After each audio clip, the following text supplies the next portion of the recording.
Hello बच्चों, कैसा आप सभी लोग। उम्मीद करती हूँ आप सभी लोग अच्छे होंगे।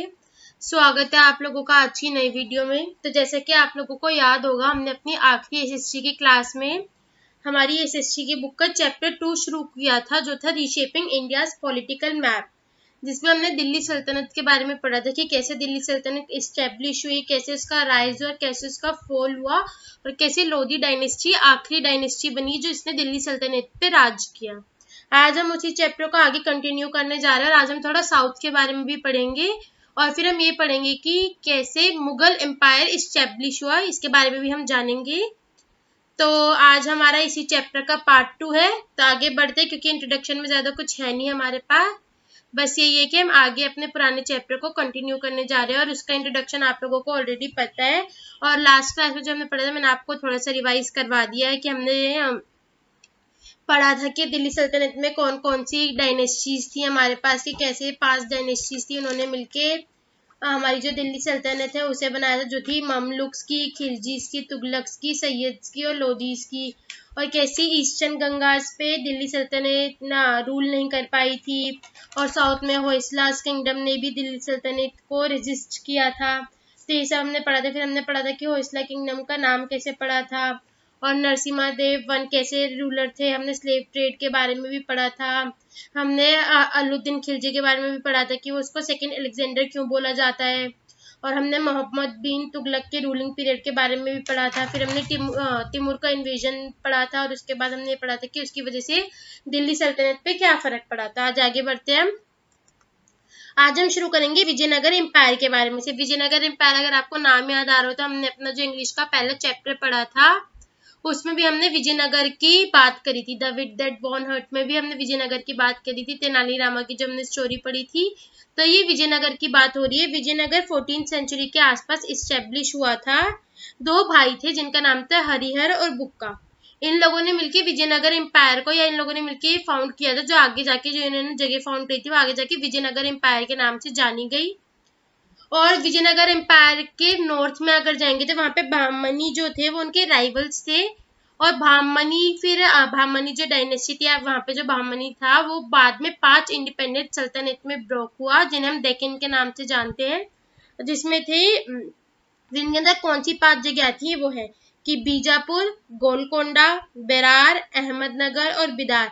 ये 5 सल्तनत में ब्रोक हुआ। और जो विजयनगर एम्पायर के रूलर्स थे वो बीजापुर और गोलकोंडा के सल्तनत से लड़े थे।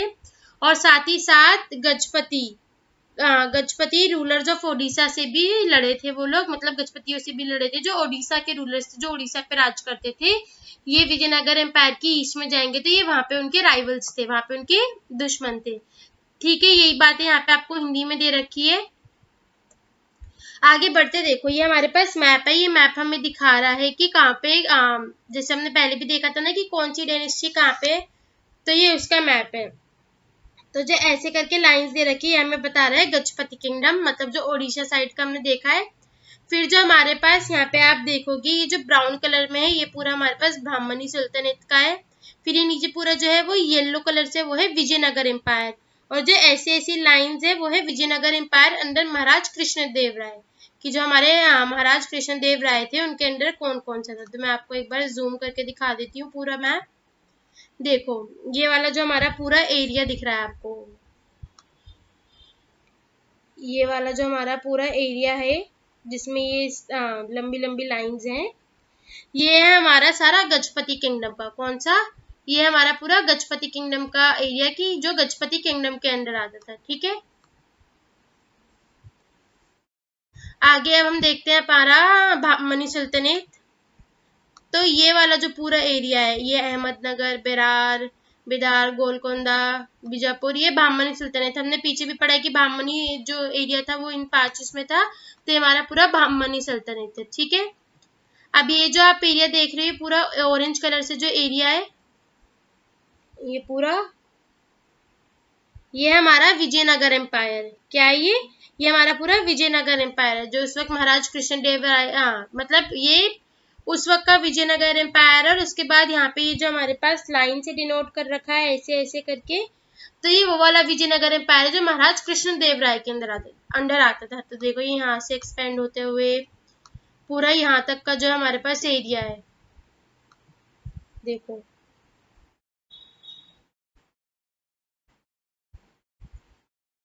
ये पूरा एरिया हमारा विजयनगर एम्पायर के अंदर है, जो महाराजा कृष्णदेव राय के अंडर था। ठीक है, समझ आया आप लोगों को? आगे बढ़े। और यहाँ पे जो ब्लैक डॉट से मार्क कर रखी है वो कुछ इंपॉर्टेंट सिटीज थी उस वक्त की। अब महाराज कृष्णदेव राय के बारे में पढ़ते हैं। वैसे उनके बारे में आपको भी पता है कि उनका जो पीरियड था वो गोल्डन पीरियड के नाम से जाना जाता था। वो एक पोएट भी थे, उनके कोर्ट में अष्टदिग्गज भी थे। तो ये उनके बारे में थोड़ी और जानकारी है। उन्होंने 16th सेंचुरी के दौरान विजयनगर, जो विजयनगर एम्पायर था उस पर रूल किया था, विजयनगर के एरिया पे रूल किया था। उन्होंने डेक्कन में, मतलब यहाँ पे आप देख रहे हैं डेक्कन की साइड भी देखो, यहाँ पे हम देख पा रहे हैं ना कि यहाँ पे थोड़ा थोड़ा महाराज कृष्णदेव राय ने अपना एम्पायर एक्सपेंड किया था। तो उन्होंने डेक्कन में अपना जो एम्पायर था उससे को एक्सपेंड किया था, अपना एम्पायर बढ़ाया था। उनकी जो सेना थी वो बहुत अच्छी थी और उनके वहां पे सांस्कृतिक कार्यक्रम बहुत अच्छे थे। उनके यहाँ पे संस्कृति को बहुत बढ़ावा दिया जाता था। उन्होंने अमुक्त मल्यादा नाम की एक तेलुगु पोम भी कंपोज करी थी। मैंने आपको बताया था ना, इंग्लिश में भी हमने जब पढ़ा था कि उन्होंने अमुक्त मल्यादा नाम की एक संस्कृत की पोम है उसे करी थी, जो बारे में थी एक संस्कृत तेलुगु पोम कंपोज करी थी। एक तमिल पोइट की स्टोरी थी ये, जिसका नाम था सेंट अंदल। ये उसकी स्टोरी थी जिसके ऊपर उन्होंने फिर ये कविता लिखी थी। और उन्होंने बहुत सारे मंदिरों में दान दिए, जैसे तिरुपति आंध्र प्रदेश में था और विट्ठल टेम्पल जो विजयनगर में था उसमें भी उन्होंने बहुत सारा दान दिया। 1529 में उनकी मृत्यु हो गई बीमारी के चलते हुए। 1565 में डेक्कन की सल्तनत ने क्या करा, उन्होंने जो सारी सल्तनतें इन्होंने मिलके अपनी पार्टी बनाई और इन्होंने विजयनगर पर हमला किया। उस वक्त विजयनगर पे रमाराव का रमाराव, एक मिनट में आपको, जो उस वक्त जो विजयनगर था उस पर रमा राय का राज था। जो रमा राय थे वो महाराज कृष्णदेव राय के सन इन लॉ थे, उनके दामाद थे, तो उनका राज था। और डेक्कन सल्तनत ने मिलके एक साथ मिलके सभी ने एक साथ पार्टी फॉर्म करके इनके ऊपर हमला किया, जिसकी वजह से हार गए। और उसको हम बोलते हैं बैटल ऑफ तलीकोटला। बैटल ऑफ तलीकोटला में जो राम राय थे वो उससे दिल्ली सल्तनत से हार गए थे। यहीं पे सारी बातें आपको हिंदी में भी दे रखी हैं। आगे, अब बैटल ऑफ तलीकोटला के बाद हुआ क्या? अब वहां से अब विजयनगर पे से तो राज्य शासन हट गया, वहां पे किसका आ गया, डेक्कन सल्तनत का आ गया। तो जो उस जो पूरी सिटी थी उसको लूट लिया गया, मंदिरों को, घरों को, इन सब चीजों को तबाह कर दिया गया, तोड़ दिया गया, लोगों को मारा गया। और जो फिर राज्य था वो छोटे छोटे टुकड़ों में बट गया, जिन्हें नायक्स ने रूल किया। और मिड 17th सेंचुरी आते आते एम्पायर खत्म हो गया। ठीक है, ये सब चीजें हिंदी में दे रखी है यहाँ पे कि बैटल ऑफ तलीकोटला के बाद हुआ क्या कि विजयनगर राज्यों को लूट लिया और घरें तोड़ दी गई, इमारत तोड़ दिए, महल तोड़ दिए, मंदिर तोड़ दिए, नागरिकों को बेरहमी से मार दिया गया और साम्राज्य छोटे छोटे क्षेत्रों में बट गए, जिन पर नायकों का शासन होने लगा और 17वीं शताब्दी के मध्य तक विजयनगर साम्राज्य का अंत हो गया। ठीक है, अब आगे बढ़ते हैं मुगल्स के बारे में कि उसके जब दिल्ली सल्तनत का एंड हुआ उसके बाद मुगल्स का राइज होना शुरू हुआ। तो ये उसके बारे में है और ये हमारे आज के उसका आखिरी टॉपिक होगा मुगल्स, जिसमें हम थोड़ा बहुत मुगल एम्पायर के बारे में पढ़ेंगे। तो अर्ली 16th सेंचुरी में हमने लास्ट क्लास में देखा था कि दिल्ली सल्तनत वीकेंड होना शुरू हो गई थी और लोधी डायनेस्टी आखिरी डायनेस्टी बनी थी। उस वक्त बाबर इंडिया में आया था। बाबर भी एक मुगल रूलर है, पहला मुगल शासक जो बना था वो था बाबर। तो वो इंडिया में आया था और उसने इब्राहिम लोदी से 1526 में लड़ाई करी, जिसको हम बैटल ऑफ पानीपत के नाम से जानते हैं, फर्स्ट बैटल ऑफ पानीपत के नाम से भी हम बोलते हैं। तो इब्राहिम लोदी को उसने हराया बाबर ने और उसने वो जंग जीत ली। उसकी जो आर्मी थी वो जो अपने साथ सेना लाया था वो गन पाउडर का, तोपों का, इन सब चीजों का इस्तेमाल कर रही थी, जो इंडिया के लिए न्यू थी। तो यहाँ के लोगों को उसके बारे में ज्यादा पता नहीं था, जिसकी वजह से इब्राहिम लोदी की जो सेना थी वो कमजोर हो गई। इसकी वजह से दिल्ली सल्तनत का एंड हुआ। हमने भी पढ़ा था दिल्ली सल्तनत में आखिरी जिस डायनेस्टी ने रूल किया था वो थी लोधी डायनेस्टी। तो इसकी वजह से दिल्ली सल्तनत का एंड हुआ और फिर बाबर ने दिल्ली के ऊपर अपना कब्जा कर लिया और उसने मुगल एम्पायर की नींव रखी। उसकी वजह से मुगल एम्पायर स्टैब्लिश हुआ। यही सब चीजें आपको यहाँ पे हिंदी में दे रखी है कि मुगल एम्पायर कैसे स्टैब्लिश हुआ।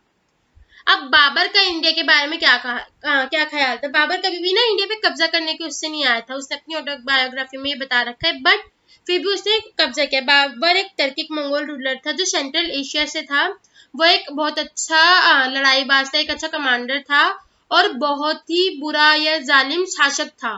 ठीक है, पहले उसने समरकंद में रूल किया था, पर उसे फिर वहां से निकाल दिया गया। तब उसने आके इंडिया पे कब्जा करने की सोची। वो तिमूर का ही वंशज था। उसने अपनी ऑटोबायोग्राफी लिखी है बाबरनामा। उसमें उसने बताया कि उसे आर्किटेक्चर मतलब जो नक्काशियां वगैरह होती है, कविताएं होती है, पेड़ पौधे होते हैं, पक्षी होते हैं, उन्हें वो कितने पसंद थे। उसको इंडिया इतना अच्छा नहीं लग रहा था, तो उसने वापस जाने की सोची थी, क्योंकि उसे अपने घर की सेंट्रल एशिया की याद आ रही थी। पर फिर इंडिया की दौलत से यहाँ का जो क्लाइमेट था, आपको पता है इंडिया इक्वेटर के उस पर लाई करते थे, तो यहाँ का क्लाइमेट हमेशा अच्छा रहता है। और यहाँ की जो स्किल्ड क्राफ्टमैन थी, मतलब यहाँ की जो कलाई थी, इससे वो अट्रैक्ट हुआ, उसको वो अच्छी लगी। तो उसने सोचा कि मैं यही रहता हूँ और मैं यहाँ पे मुगल एम्पायर बनाता हूँ। इसकी वजह से वो यही रहा, उसने मुगल एम्पायर बनाया और 1530 में उसकी डेथ हो गई। अब यही चीजें यहाँ पे हिंदी में दे रखी हैं।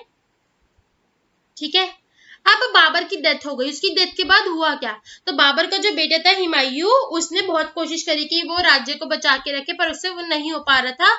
उसी वक्त शेरशाह सूरी नाम का एक अफगान लीडर था जो इंडिया में आया, और उसने इंडिया नॉर्दर्न इंडिया पे कब्जा जमाना शुरू कर दिया। वहां पे उसने सुर एम्पायर की एस्टेब्लिशमेंट के लिए सुर एम्पायर खड़ा किया।